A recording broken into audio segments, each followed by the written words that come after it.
ekyo bakiyita deliverance, okusumululwa okwo. Kyokka ekyo ekigambo emizimu tuyinza kikozesa mu kugoba emizimu ne mu kugoba endwadde, naye endwadde bakozesa ekigambo healing, kyetuva tugamba healing and deliverance. Otuuseyo mu 33. Ebikolwa by'Abatume 2:33. Seegombanga ffeeza ya muntu yenna, newankubadde zaabu, newankubadde ekyambalo. Mwe mumanyi ng'emikono gino gye gyakolanga bye neetaaga n'abo abali nange.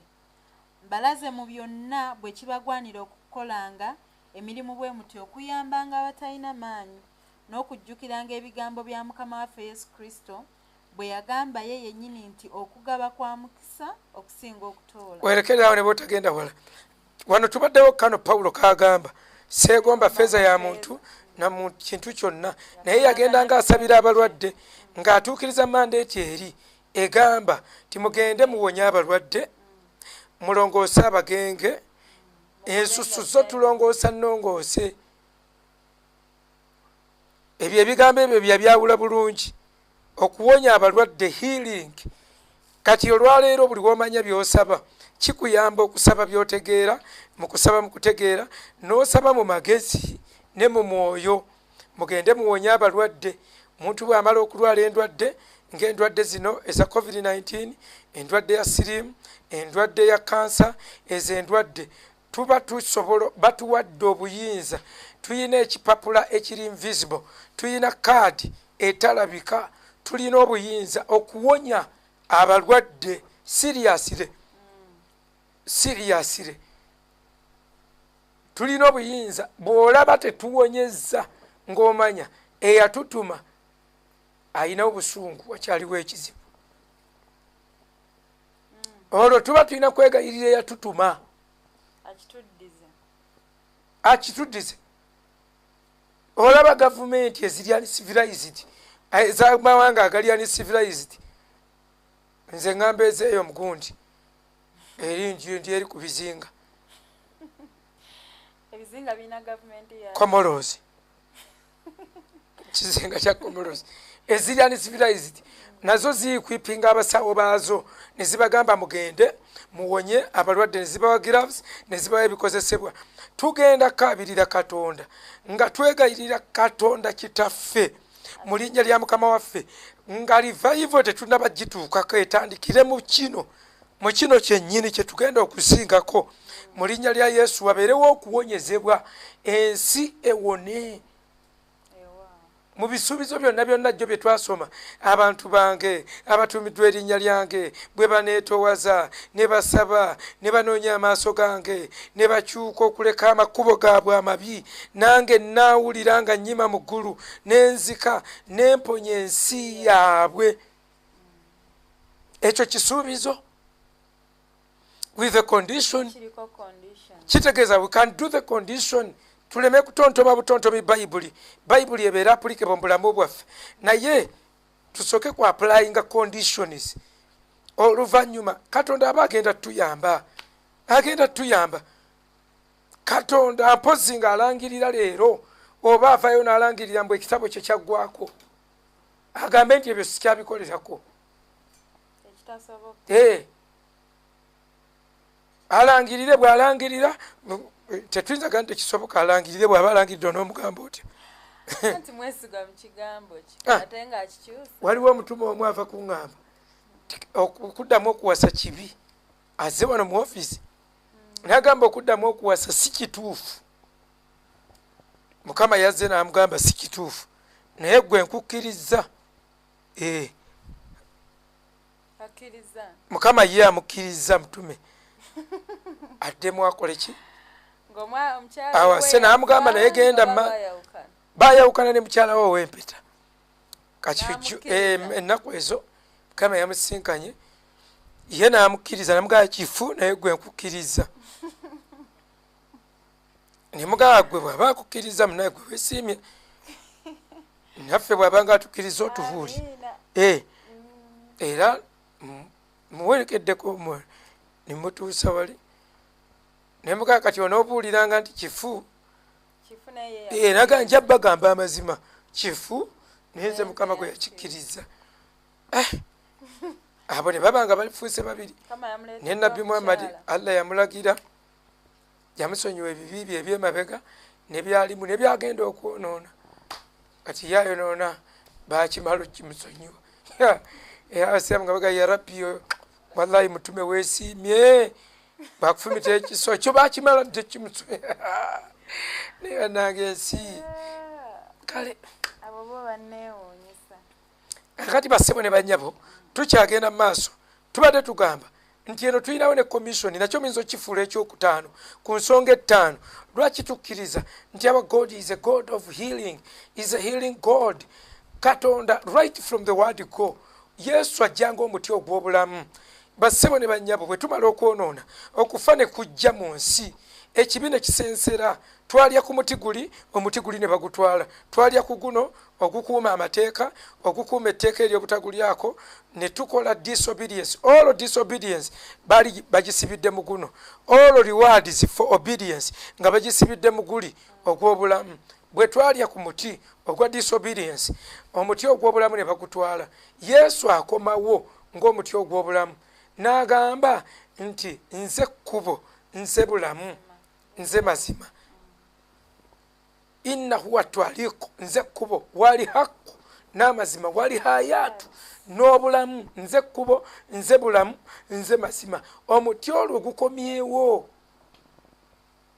omuti gukomyewo era mayindi zonna ezaali zigamba kubanga eri tulabayo omuti ogubala ebibala naye ekibala kibeera atakitikwe tuli eriyo tuli ogw'okuwonya oguli eri mu kubikulirwa tujja gulaba nga twogera ku habo.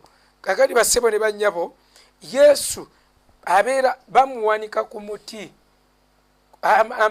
kinywereyo as a first fruit, kigambo fruit kibeereyo nga kinywedde, bamuwanika ku muti nga curing medicine nga okubanga omuti guli bagujja wazenga omuti ogw'obulamu azze kutuwa bulamu. Kakati kambaweeyo ka analogy kano katono nnyo. Erisa ye yadda mu bigere by'Eriya, Erisa ye yadda mu bigere by'Eriya. Eriya ye yakulembera ng'akulembera Erisa. Eriya ebyamagero by'okuwonyezebwa byamukaluubirira nnyo ebyokuwonya era Eriya teyawonya ndwadde. Yazuukiza mwana omu eyali ewannamwandu gwe yali aliiridde emmere ate yatoba nakyo yakyusa emirundi obanga emeka naddako livansi yasooka kukola atya neyeetoloola negira neyeebaka ku mulambo. Bayibuli eraga mouth to mouth neyeebaka ku mulambo n'asaba mu nsaba y'ekipentekooti. Olwaleero ne bakusanga nga ogwebaseeko katugeze omulambo mukazi pasito ze ogwebaseeko olyawo osaba essala yaffe y'ekipentekooti oba owedde abaana bakukuba ne bakurakinga down ne bagamba wandimulese n'afa oba okoze ekikolobero. Eriya bw'atyo eky'amagero kye yakola muyinza okugamba yayita omuliro. There is a difference between a miracle, a sign and a wonder. A miracle, a sign and a wonder. Waliwo enjawulo wakati w'ekyamagero, akabonero n'ekyewuunyo. Very good. Kati miracle yakola eki yakuzuukiza mufu eyabulala yakola wonders ne signs. Agali bassebo ne bannyabo njagala onkwate bulungi wano. Eriya yatoba n'ekintu ky'okuwonyezebwa oba ekyokuwonya naye eyamuddako eyamuddira mu bigere yayisa mukka mu kisero gwe bayita Elisha n'abeera supreme healing agent of the Old Testament, omuwonya nakinku ow'endagaano enkadde.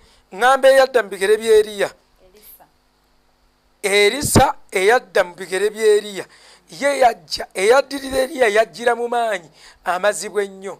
Kati ekintu ekyo mukikwate bwe muti Erisa yawonya endwadde n'awonya n'ettaka n'awonya amazzi galwala kye bayita contamination, Erisa yagawonya.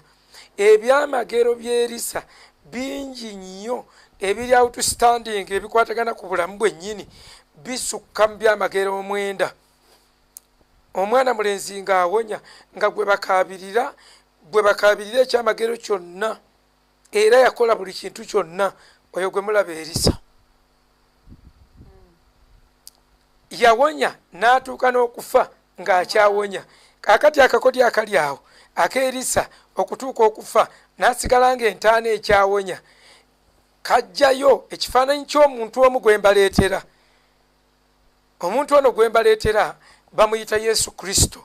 Yesu Kristo yakwatagana bw'oba omaakinga gw'omaakinga n'Erisa nga bw'olaba nti ebyamagero by'Eriya eyakulembera Erisa byali byakufuba, byali bizibu, bwe bityo n'eyakulembera Yesu Kristo gwe bayita Yokaana Omubatiza.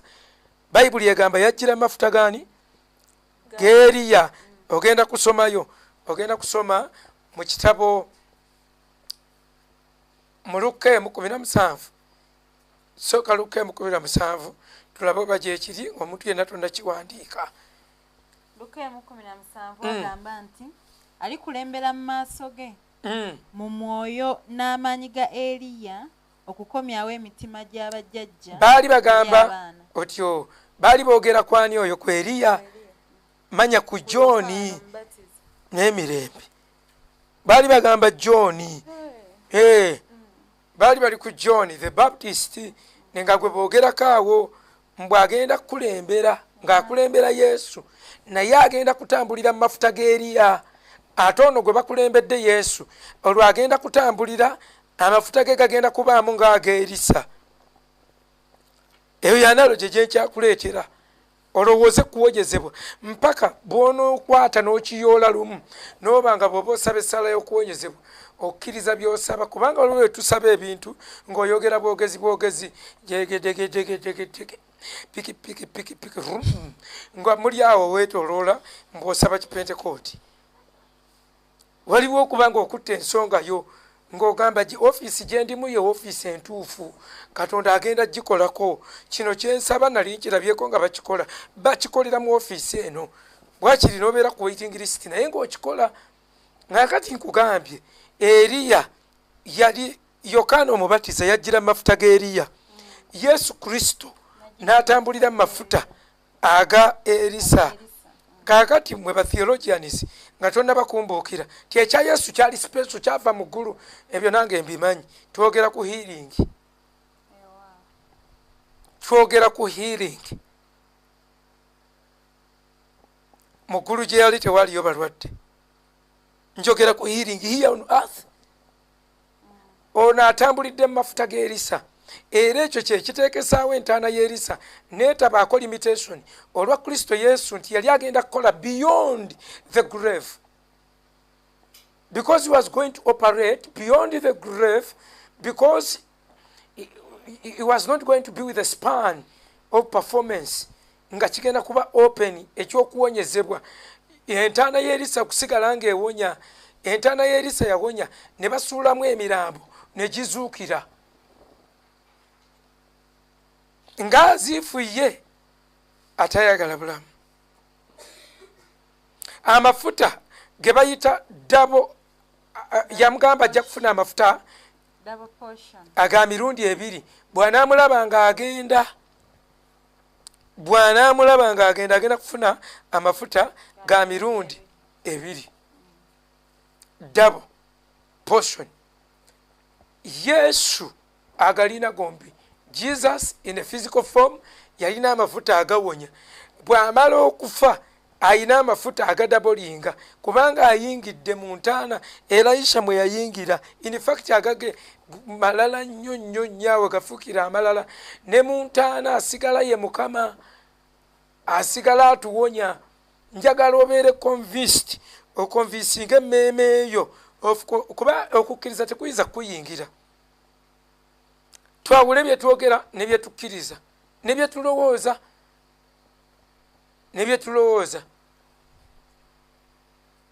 Waliwo okusabira omulwadde nga naye tokkiriza nti agenda kuwona. gwenze nkuweerera amagezi don't pray togatta eno sikwaya talina kukkiriza nkugobye ku mulwadde agenda agezese ku mbwa ebizuukira bingi kwokati ebyokugezesa biveeko bino ebintu si byagezesa yesu yatukolera labaatole yakitukolera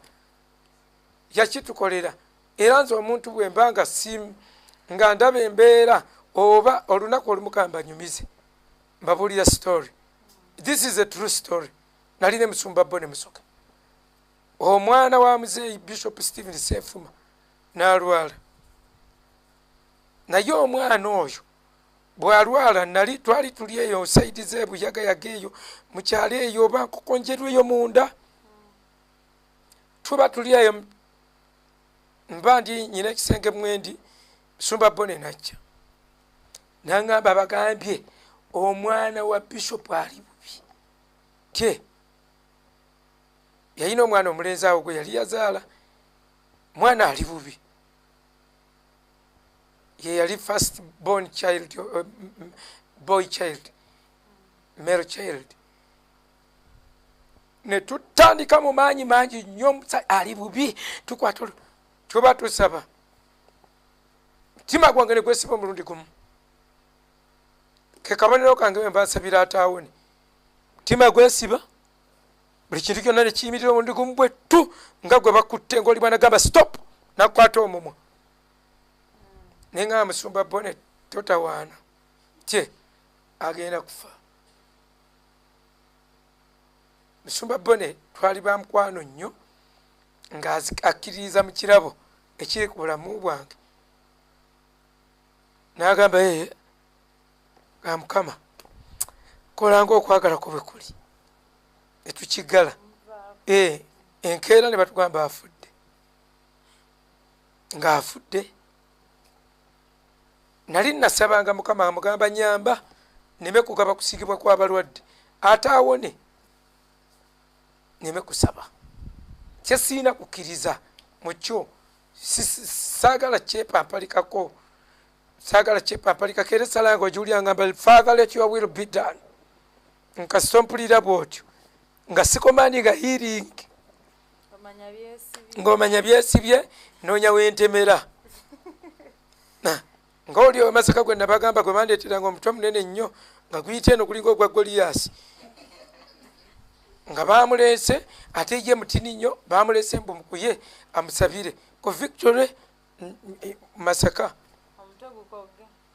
munene nnyo ate omwa kuliko butini nnyo n'obuso butini nnyo ne bamutuusa awo ne baleeta omulala ng'okugulu okumukumpi nnyo kuli mu jjiini ate kuli kuwanvu kulinga eri bonna bamukazi omu ate mugongo yalina aweeseeyo akalala nga koko na generali katono kakati ne babandeetera konze bano bwedde be muŋŋamba nti bengenda okusabirako nti ye nentunula ng'okukkiriza kwennyinawo nazze natutini nga siinawo okukkiriza kugenda kufunza mutwe gubenga baluuni ogijja ofumiseeko akanaakani guje omutwe gukendeere gubeere mutonotono netunulira olugendo lw'omutwe nenga asinze muwonya naye bannaye ne Katonda sinna kikubyanga mu magezi bwakipangulula na bwakipanga enewe tetwetaagana kumanya bwabikola enewe byomutegeereddemu byagejjeramu kubanga Katonda siwuliranga yamukkiriza kukola plastic surgery naye nga ate akisobola teri kimulema naye levo y'okukkiriza eyanga eri tennatuukaawo era abantu abo bayinza okuba gye bali buli ansalira omusango sobola okukuwa ssimu n'obanyiga emitwe negikendeera akati ekintu ekyanneewuunyisa nasooka akola emboozi awo nga bwempangapanga okukkiriza njiyayiyo okukkiriza konze kati ani mukulu eyali ku mugongo n'agamba nze mukulu mu ddoboozi ddene nnyo kakati olwokukyanneewuunyisa I am a free man kakati kyanneewuunyisa eddoboozi nali ndisuubira muwono ow'omutwe eddoboozi ne ligenda lifubutukira mu gwe baweese mu mugongo musumbaze mukulu ne kuddako yo n'ayanjula banne nga musajja mukulu nenga kati ono alina emikako maama waalina 23 bamuweese. abo bonna bantu kwegamba nga bisesa naye nga tolina bwosekera kubanga munnange abaganda balina olugero ffe lwatuyingiramu kuva dda nga lugamba luti tebujja dda mwe mubanja byammwe olulimi tebujja dda tebujja dda obuki kati obadde tojja kubuuza kyenva nkubuuza toyagala kubuuza tebujja dda lwe lugero lwa Buganda. Obuki kibuuzo ekirambulukufu kikuwa ansi ennungi. Obulema nti obulema tebujja mu maaso tebujja imini tebujja kuva mabega nti bakuzaala nabwo tteeka tebujja dda nti lulina kuba bwe rutyo nti kyandibadde tebwajja dda naye Oluganda olwengero phrases tebujja dda mulimu engero zemutasobola ne mu Luzungu gyeziri kubanga wano mu Buganda tulinga Bangereza agamba there are many ways of killing a dog without hanging him. Olwo lwe lugero without hanging him. Ojja genda mu kitabo kye bayita Student's Companion engero ezo mweziri kakati gwe bwojja ne grammar n'otandika okukolekitinga nga kiganye. So ladies 7 gena 77 olabe Pastor Kayanja bwe butyo asobola okuwanvuya okugulu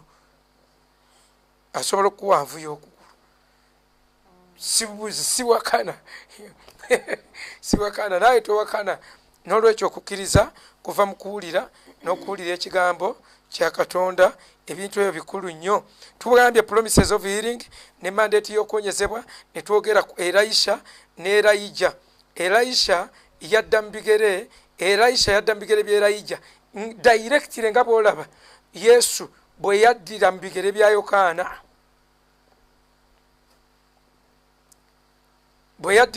Yokaana. Bamala kutwala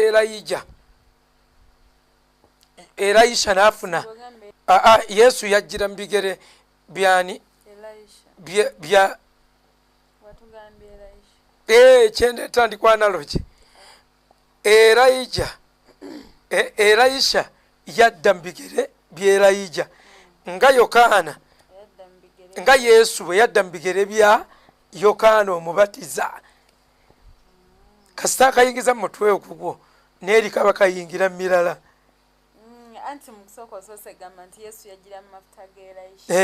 Kati kannyonnyole tuli oba okategedde. Teeka omuzindaalo waggulu ete bawulira. Anti Musumba ogambye nti Yesu anti kati ova kikyusaamu. Kisereeze bulungi kitereezezza. Nti Yesu yagira mu bigere bya Yokaana omubatiza. Nga Elisha yagira mu bigere bya Elijah. Otyo. Yeri paralelo. Elijah yasooseewo Elisa najja. Wano Yokaana omubatiza yasooseewo Yesu najja. Kaakati ne bamaapinga Yokaana omubatiza ne Eriya ani abamaapinga Luka essula esooka 17 mbono yajjira mu mafuta g'Eriya. Twasomye Luka ekisooka 17 2 Luka essula esooka 17 Luka essula esooka tyali kulembera mu maaso ge mu mwoyo n'amaanyi nga Eriya okukomyawo emitima gy'abajjajja eri abaana. Ali kulembera mu maaso ge mu mwoyo n'amaanyi g'Eriya okukomyawo emitima gy'abajjajja eri abaana. Nga boogera ku Yokaana mu mwoyo. Kati ku Kristo omwoyo tebakisaako kubanga yali agenda kuweebwa omwoyo muki omutukuvu.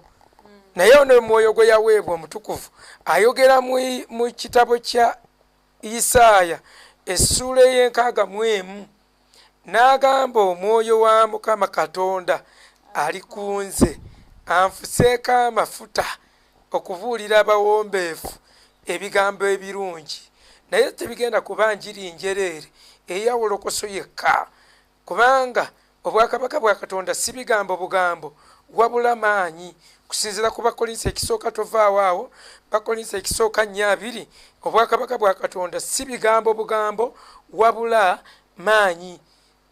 Okay, akati Yesu agamba afukiddwako amafuta okubuulira abawombeefu ebigambo ebirungi. Okay, okutendera abanyago okuteebwa okugulawo amakomerero abo n'abasibiddwa mu makomera okubawa okusanyuka abanakuwalidde mu Sayuuni okubale okuzza obulungi eri abaabufiirwa to restore beauty unto those who lost it ng'obulungi bwe bukugenzeeko oyinza okuba amatama gaagala kuyiikanga ebbeere n'osaba Mukama. Yesu ekyo yakyeyama nti agenda kigira agenda kukuyamba nga teri masiki ekutuuka noga Father restore my beauty ebyo naye byeyama mafuta agamufukibwako he restores beauty unto those who lost it byonna bisobola nakolamu omulimu ogw'enjawulo. So mikwano gyange somawo osomawo va ku lusooka. Omwoyo gwa Mukama Katonda guli kunze kubanga Mukama anfuseeko amafuta okubuulira abawombeefu ebigambo ebirungi antumye okusiba abalina emitima egimenyese okulangirira eddembe ery'abawambe n'abasibe okuggulirwawo amakomera okulanga omwaka gwa Mukama ogw'okukkirizibwamu okulanga omwaka gwa Mukama ogw'okukkirizibwamu n'olunaku lwa Katonda waffe olw'okulwanirwamu olw'okuwalanirwamu eggwanga okusanyusa bonna abanakuwadde okubateekerawo abanakuwalidde mu Sayuuni okubawengule mu kifo ky'evvu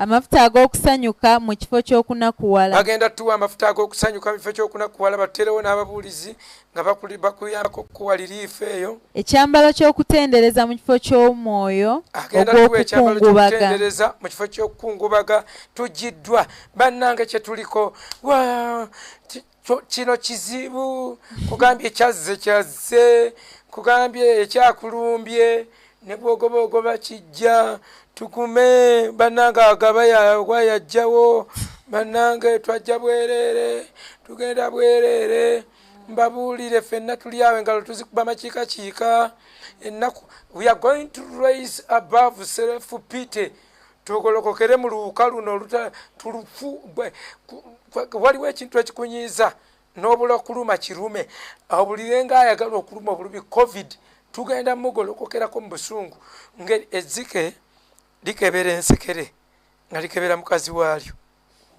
naye ne ligwa ku nsekere eyalumye mukazi waalyo digiruma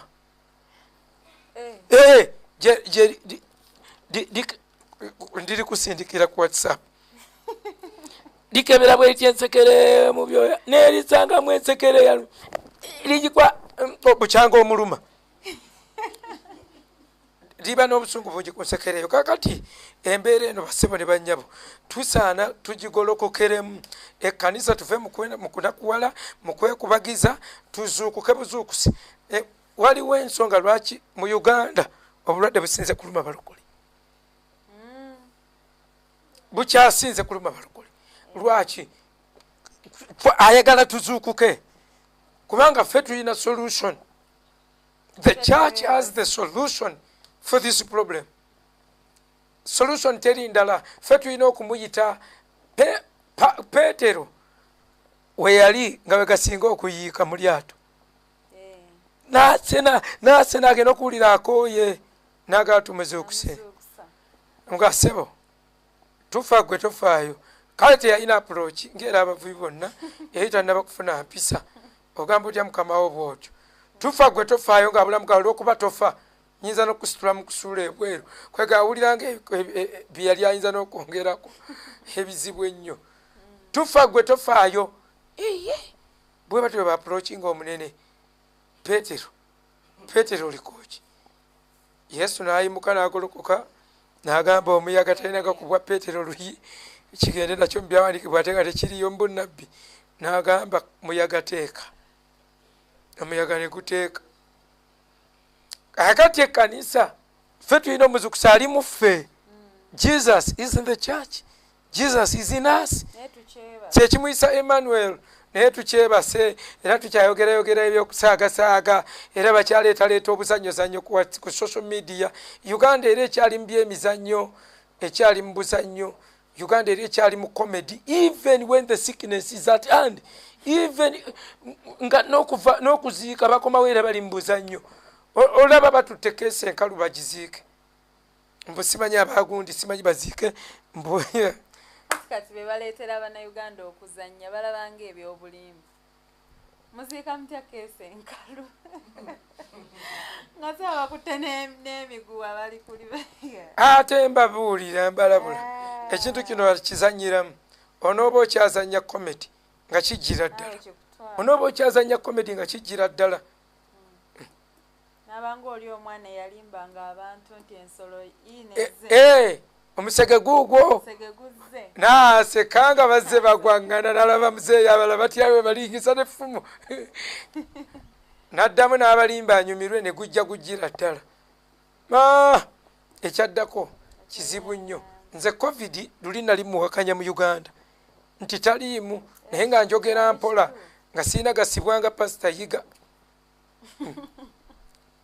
kakati nze nga nkiwulira ddala taliimu bwe yatuuka nga ataamye ogw'omukaaga ngutuuse n'ayitira ewange katonda ndage nti yazze okitegeera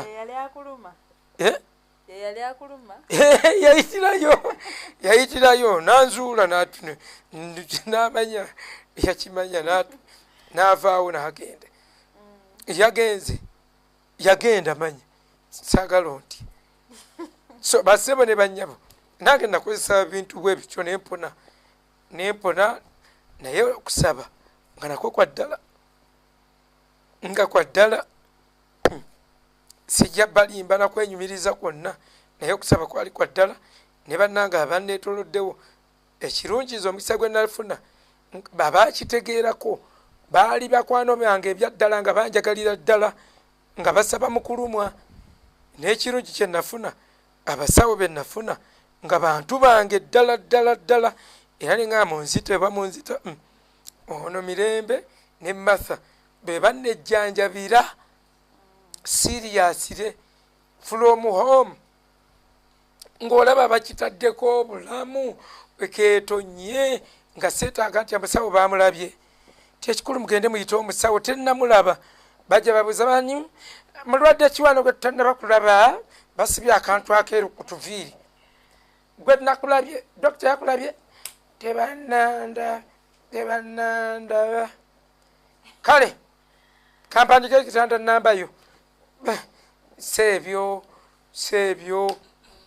se nalina attendance eya 24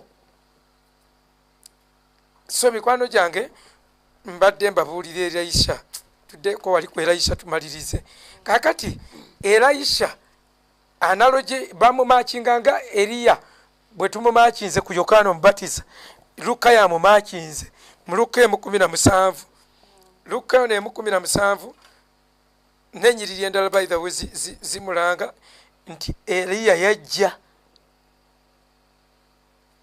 mu Matayo 17 Bayibuli eraga nti Elijah yajja Matayo 17 Matayo 17 okuva ku 11 Matayo 17:11 naddamu n'agamba nti Eliya ajja ddala alirongoosa byonna ajja is coming naye mbagamba nti Eliya amaze okujja ate mbaga nti Eliya amaze okujja nabo tebaamumanya naye baamukola bwe baayagala yajja ne batamumanya ne bamukola bye baayagala kale mu bufunze mbadde nkugamba ng'Eliya bwe yalabikira oba bwe yafubutukira mu Yokaana owulidde ne Elisa kyova olaba Erisa ye teyafuna musika kubanga ekyerisa kyali kigenda kubeera continuation of the healing pillar of the healing tree. Era abasomesa mbaga nti yafa n'amafuta ge nga tagagabye, yali selfish. Gano tegaali gaggaba, nyini go ng'ajja. Era Yesu buli kintu kyonna ekyamukiikirira mu ndagaano enkadde bwe yajja yatuukayo ne kiwaayo obuyinza. Era kwomanyira nti Yesu entaana y'Erisa yali ekiikiridde ye, Yesu kye kimuyingiza mu ntaana. Era bwe yayingirayo mu ntaana Yesu Kristo, entaana neewaayo obuyinza. Tewakyaliwo ntaana yonna eri mysterious esobola kuwonya bulwadde. Teriyo ntaana esobola wadde okuwonya ssenyiga, wadde okuwonya omutwe, wadde okusaaga obulwadde obusaaga. Byonna byonna byaddira Mukama waffe Yesu n'ayisaawo obulamu. Kati eyo analogy gye mbadde mbagamba, Elisha yakola ebintu bingi nnyo, njagenda mbibalagamuko nga wiiki eno bwegenda okutambula. Genda mbibalaga. In fact n'ebirala oba olyawo nja bikkaatiriza ku lunaku olwokuna. Bakama baabwe bangambye ngenda empeereze ku mukutu guli olwokuna lwe baali bajjawo. Kati nkyagenda ku Holy Spirit. Sinza kukola ntondo. Ndabye nga okay. Naye toyiga muzeeyi. Kale so bassebo ne bannyabo nja kubaayo tujja ba notifyinga ku lwokuna tubeeyo ffenna ku mukutu. Essaawa zijja kuba 12 mu linnya lya Mukama waffe Yesu. Ssaawa nja kwongera ozibuuza twongere maaso ne kirasi ya Holy Spirit. Okay, tweyongeddeko katono twewole ku dakiika zammwe ntono nnyo malirizeeyo ekintu kino. Kaakati twagambye ebintu biri bina ebikakasa nga Kristo oba Bayibuli oba Jehova is a healing God. Njagala bino biri ennyo nnyo nga bwe muwulira Haba waakutteyo, okukkiriza kw'okuwonyezebwa kukwateyo nnyo nga bwe bakulagirira buli kimu. Genda kuli nkugambye leero ne bakulagira nti genda mwokye embizzi oba ebyoya by'embizzi bye muba munyookeza ne bw'onooba nkugambye ne mufuti agyokya obulamu bwagalwa. N'Abadiventi bagenda gyeyambisa tewaba kyakukola. Kakati bassebo ne bannyabo, ensonga ennya emu yabadde promises, ey'okubiri yabadde prayers for healing. Kati wakiri tubaweeyo enyiriza prayers for healing mu Bayibuli. Ebitukakasa ti Bayibuli kitabo kyakuwonyezebwa, tetumala bumazi biseera. Tulabamu abaasabanga mu Bayibuli nga basaba okuwonyezebwa. Kakati tulabe prayers for healing. Zabuli 62. Zabuli essula ey'omukaaga layini ey'okubiri. Wagamba nti onsaasire ayi Mukama kubanga mpotokedde ddala. Ayi Mukama omponye kubanga amagumba gange geeraliikiridde. Onsaasire ayi Mukama, tulabamu essaala ng'agamba mpotokedde ddala neetowazizza nzikakkanye. Omponye. Katonda singa simuwonya, essaala eyo ey'okuwonya teyandibaddewo. Zabuli eya 41 layini ey'okuna. Zabuli 41. Kati tutunudde kategole ey'okubiri. Lwaki tusitula trust yaffe tugiteeke mu Katonda, tugiteeke ku Katonda kubanga tukizudde nga is a healer. Ne tusimba ensonga zaffe nti olwa promises ze tulabamu yapromisinga n'akola endagaano nti alituwonya wadde conditions kweziri tujja kukola conditioni. Zabuli 41 n'ayogera nti ayi Mukama onsaasire omponye emmeeme yange kubanga nnyonoonye ggwe. Abalabe bange banjogerako obubi nti alifa ddi, erinnya lye ne libula. Baabalabe baali basaba afe n'erinnya lye libule, naye ye n'asaba kuwonyezebwa n'agamba omponye mbonye emmeeme yange, mponya nnyonoonye ggwe Yeremiya 17:14. Yeremiya 17:14. Tutunulidde kategori ey'okubiri eya prayers for healing. Promises twazimaze. Mponya ayi Mukama, kale lwe nnaawona, ndokola kale lwe nnaalokoka, kubanga ggwe oli ttendo lyange. Mponya ayi Mukama, lwe nnaawona, bw'oba towonyezza abawonya bonna baba bateganira bwereere. Mponya lwe nnaawonera ddala. Nsaba tuzimbe okukkiriza okupya ku nsonga y'ebirwadde. Waliwo ensonga ezigenda nga ziri beyond doctors, nga n'abasawo bituuka ne basobera. Waliwo abasawo bwe bagamba oyo asigadde ku bwakatonda, ne baba nga bawumudde. Abayuganda empya kye tuyita okupowa nga bapoye, nabo nga tebakyalina kyakkola. Abasawo mubamanyi, ogenda okulaba yeereeta ng'ali smart, ng'atandika we have tried all possible ways, we have tried all important medicine, we have but what? Wait, become, okay? We have also tried ipsobotobia and esmatology, and we added no Mugambe, excuse me, and what has happened? But all in what? Basawo olwayagala okubikira naye teyamanyira kubika. Bituuka ekiseera ne bibasimattuka, ne bibanga bo baweddeko, Katonda nga ye nannyini ya taking over. Kati ate tusobola okubayita above. Bino mbibabuulira tusitule okukkiriza kati kwakuwona ng'eggwanga collectively. Oba oli mutukuvu nnyo oba toli oba ki, fenna tusigale nga tukalambadde nga tugamba is a healer. Our God is a healer. Leero tumulabe bwe tutyo, muyige okwapropriating amannya ga Katonda ku situations. Waliwo lwalina okubeera baana bendera, ng'omusimbanga bendera yo territory nebanga ewambiddwa. Waliwo lwalina okubeera provider ng'oli mulaaka. Bw'oba mulaaka togamba God abaana, baana tekola waawo. Oyina kugamba nti Katonda waffe Jehova Jaira, Katonda waffe omugabirizi. Ku mulundi guno tugenda mwogerako ng'omuwonya, our healer. Tumutunulire bwe tutyo. Bayibuli egamba ng'omukazi bw'ayimusa amaaso ge eribba. Ngamba abasajja ab'e Bulaaya, nange ng'omukazi bw'ayimusa amaaso ge eribba.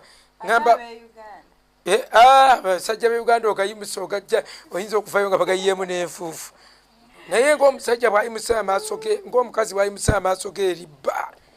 Nti bwe tutyo bwe tuyimusa amaaso, Zabuli yali egamba bwe ntyo bwe nyimusizza amaaso gange gy'oli ayi Katonda. Oba ng'omukozi mbu bw'ayimusa amaaso ge ng'omwezi guweddeko ku lw'empeera ye, era ndi kubali abasasulwa obulungi abali mu service commission, sigamba private sector.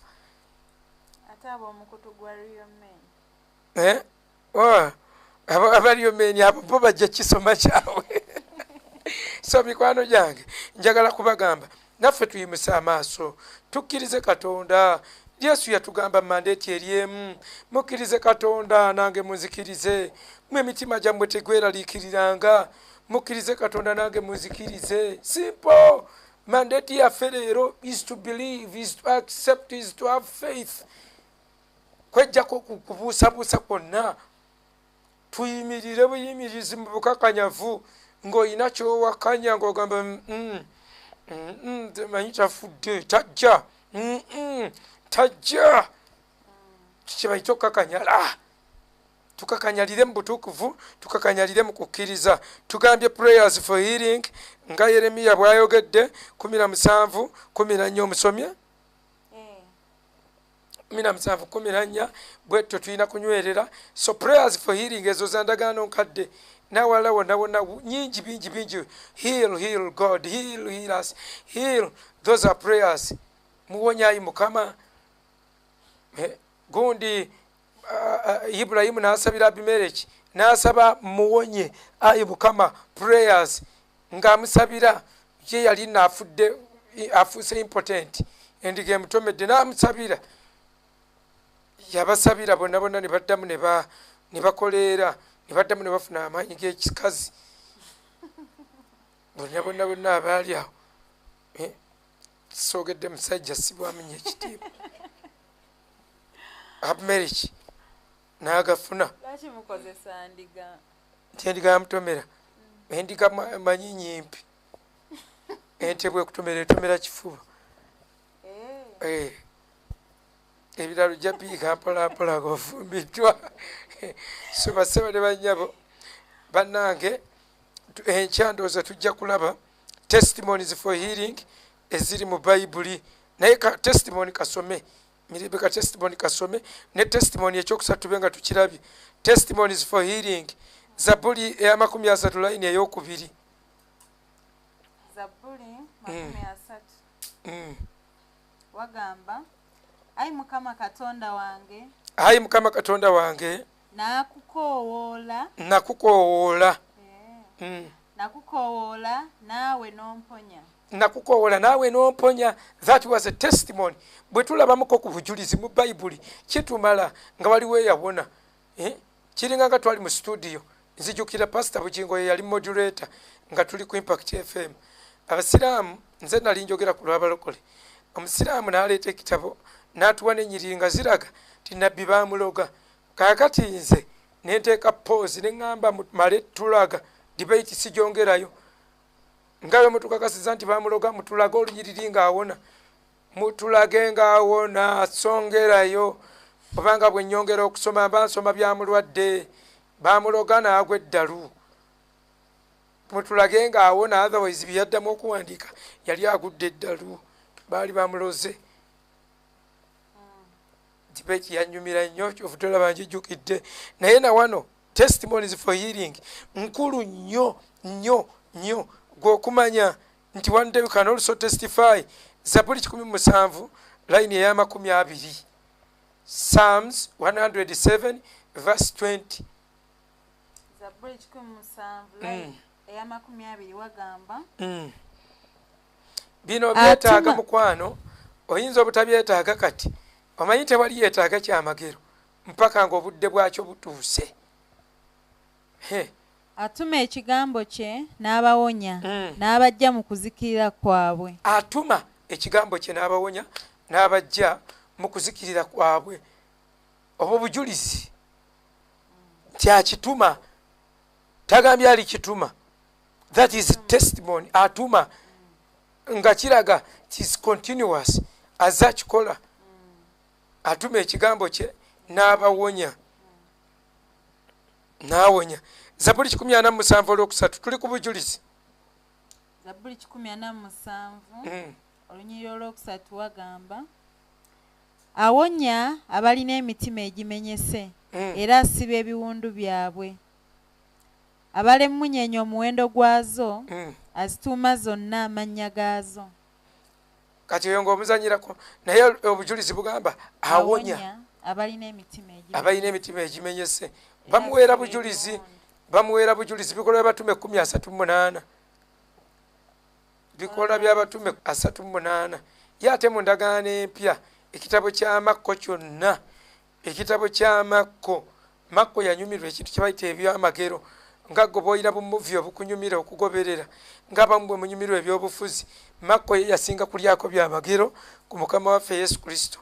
Oba oyagala okulaba ebyamagero ebingi ennyo genda olabe Makko ye atandikirawo mu chapter 1 tadda na mbya genealogy ye atandikira ku kyamagero. Ebikolwa by'abatume 38 Yesu Omunnazaaleesi Katonda bwe yamufukaako amafuta n'Omwoyo Omutukuvu n'amaanyi eyatambulanga ng'akola bulungi ng'awonya bonna abajoogebwa Setaani kubanga Katonda yali naye.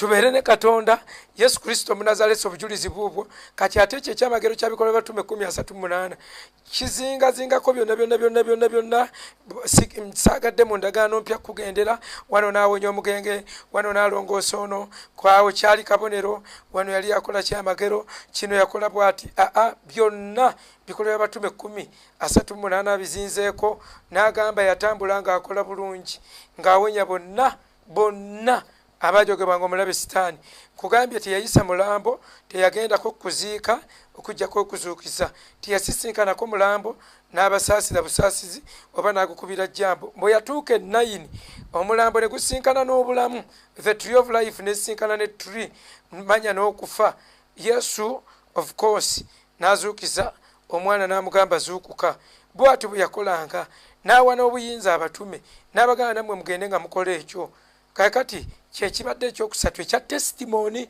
ebitulaga ti Katonda waffe muwonya era awonyeza ddala kakati n'ekisembayo perplexity for lack of healing perplexity for lack of healing Yeremiya 15:18 tubenga tubumaze kubanga wiiki etuhubidde bweti akatambaala Yeremiya 15:18 obulumi bwange bubeerera ki obw'olubeerera n'ekiwundu kyange kibeerera ki ekitawonyezeka ekigaana okulogebwa kazi oliba gye ndi ng'akagga kalimba ng'amazzi agaggwaawo akati okwemulugunya olw'obutabaawo kuwonya nakwo kutuwa obujulizi ate nti okuwona baali bakimanyi kulina okubaawo ti ekiwundu kyange kifubeeredde kyekitawonyezeka nombeerera gy'olinga akagga ak'obulimba mu bingi nnyo obujulizi bungi Keezeekiya mu bimanyi ebyo Bassekabaka ekisooka essula eya2 layini ey'omunaana awo wonna waaliwo obujulizi obw'okuwonyezebwa naye bwe yasaba akabonero awo tulabamu engeri y'akapaplexite ng'agamba mpa akabonero akanaalaga okuwonyezebwa kwange akanaalaga nti ŋŋenda kuwona akati ebyo byonna obujulizi bujjudde mu bayibuli bassebo ne bannyabo esaala ez'okuwonyezebwa zijjudde mu bayibuli testimony zijjudde mu bayibuli ate endagaano empya nejjula commissions mugende nga muzuukiza abafu tyotyo muwonye abalwadde otyo mulongoose abagenge kakati bw'amaze okubyogera mugobenga emizimu kitegeeza okugoba emizimu kirala okulongoosa abagenge endwadde z'olususu kirala ate okuwonya endwadde kirala kakati byonna bituwaddeko mandate kale collectively tucommissionings tuwonye ekkanisa ddagala mu nsi ekkanisa ddagala mu kitundu I mean eyina kuba ddagala mu kitundu ffe kakati olumbe luno okwegirisiza mu kanisa Katonda agezaako tuzuukusa tutegeere importance y'okusabira abantu tutegeere amakulu kyokusabira abalwadde kikulu si kyakulwanyisa bulwanyisa si kyakulwana nakyo naye kikulu abalwadde basabirwe abantu abalina obulumi bawone embeera zaabwe bwe bajja mu kyaki ebeere yakuwoneramu ereme kubeera kibeere ekibuga ekyokuddukiramu eyo y'ekkanisa ekkanisa is an embassy on earth embassy yaggulu ku nsi kakati nga wabaawo ngeri ng'ey'olutalo abantu bonna baddukira ku embassy abantu abalala boddukira ku embassy obeera mirembe obeera safe naye kanisa ffe tugolokoke tetufaayo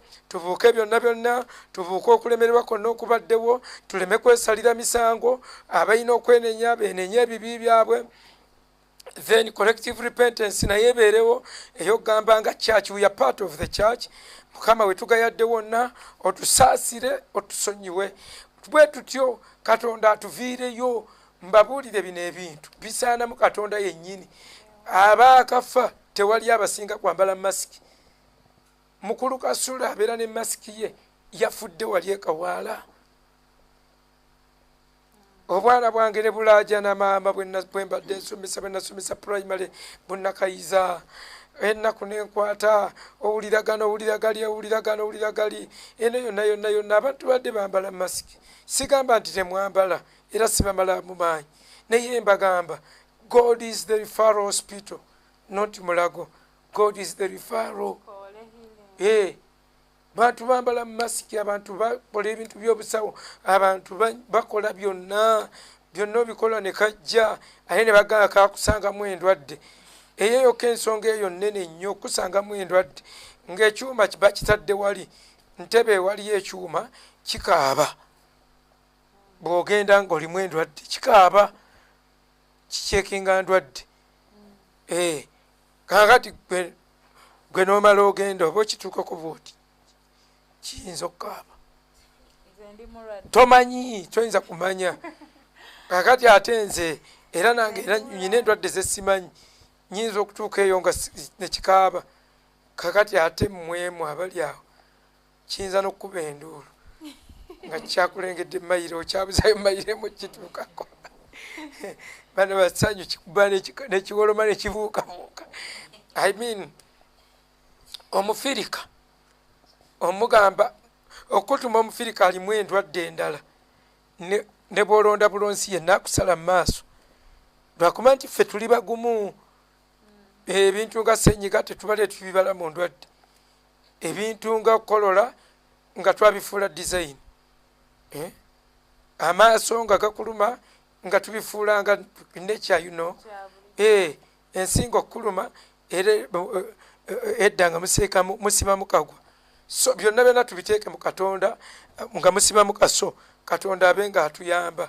Naye mwongere okwekuuma abantu abalina maama wa Mukuye, maama wange ow'Ebuyikwe, maama w'Ebuyikwe, weekuuma abantu bano babiri, Pawulo ne Peace, baleme beetala. Abaana abo tebatuula, tobaganya kujja babeere mu bibuga byabwe, babeereyo. Anti gwenda bula kubanga munnange